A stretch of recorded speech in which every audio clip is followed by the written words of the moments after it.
శుభోదయం.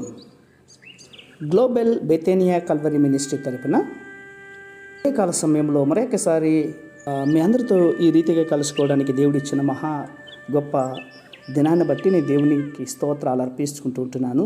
మీరందరూ సంతోషంగా ఉంటున్నారని, ఈ మాసం అంతా కూడా మరి కాపుదల భద్రత మీకును, మీ కుటుంబానికి, సంఘానికి, ఆత్మీయ జీవితానికి తోడై ఉండి నడిపించునుగాక. నిన్నటి దినములో మరి వెర్రితనం గురించి చూసాం. అదే మాటను ఈరోజు కూడా కంటిన్యూ చూద్దామండి. పరిశుద్ధమైన లేఖనంలో నుండి మరొక మాట చదువుతున్నాను, దయచేసి గమనించండి. 1 కొరింథీయులకు రాసిన పత్రిక 2వ అధ్యాయము 14వ వచనాన్ని చదువుకుందాం. 1 కొరింథీయులకు రాసిన పత్రిక 2వ అధ్యాయము 14వ వచనం. ప్రకృతి సంబంధమైన మనుష్యుడు దేవుని ఆత్మ విషయములను అంగీకరింపడు, అవి అతనికి వెర్రితనముగా ఉన్నవి. అవి ఆత్మానుభావం చేతనే విమోచించును గనుక అతడు వాటిని గ్రహింపచాలడు. దేవునికి స్తోత్రం. ప్రియమైనటువంటి వారలారా, మనిషి హృదయంలో ఉన్నటువంటి ఆశయాలను, ఆవేశాలను, ఆదర్శాలను, ఆవేదనలను, ఇంకా చెప్పాలంటే భావోద్రేకములను ఒక క్రిమి అంటాం. కీటకం ఎలా అర్థం చేసుకోకుంటుందండి? అలాగే దేవుని హృదయాన్ని, దేవుని సంకల్పముని, దేవుని గూఢమైన సంగతులను ఒక భక్తిహీనుడు ఎప్పటికీ కూడా అర్థం చేసుకోలేడు. అవును నా ప్రియమైన సహోదర సహోదరులారా, నేను చెప్తున్నటువంటి మర్మ సత్యాలు నేను పరిశోధించి కనుగొన్నటువంటివి కాదు.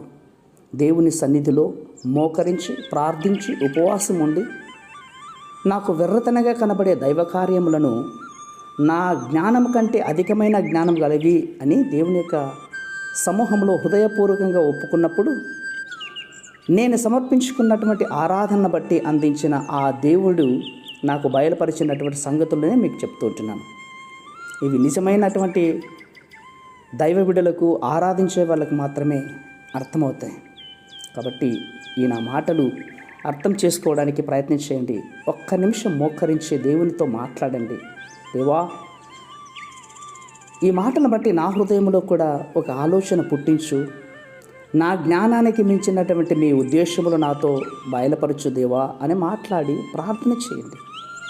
అవును నా ప్రియమైన సహోదర సహోదరులారా, ఇక్కడ కావలసింది మన పరిశోధన కాదు, దేవుని ప్రత్యక్షత. ఆ ప్రత్యక్షత ఆరాధనకు మాత్రమే దొరుకుతుంది, ఆరాధించే వాళ్ళకి మాత్రమే కనబడుతుంది.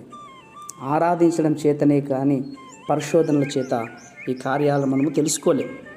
కాబట్టి నా మాటలు మీకు కాస్త ఇబ్బందికరంగా ఉన్నా కూడా ఒక్క నిమిషం ఆలోచన చేసి ప్రయత్నించేయండి. అవును కదా, ఇది ప్రకృతి సంబంధమైనటువంటి మనిషికి అర్థం కావని చెప్తున్నామని ఆయన. నేను ప్రకృతిలో జీవిస్తూ ఉన్నా కూడా ప్రకృతిలోనికి కలిసిపోకుండానట్లుగా ఆత్మీయ ప్రకారంగా ఆలోచన చేసే ఆలోచన తలంపును నాకు దయచేయమని అడగండి. ఖచ్చితంగా దేవుడు బయలుపరుస్తాడు.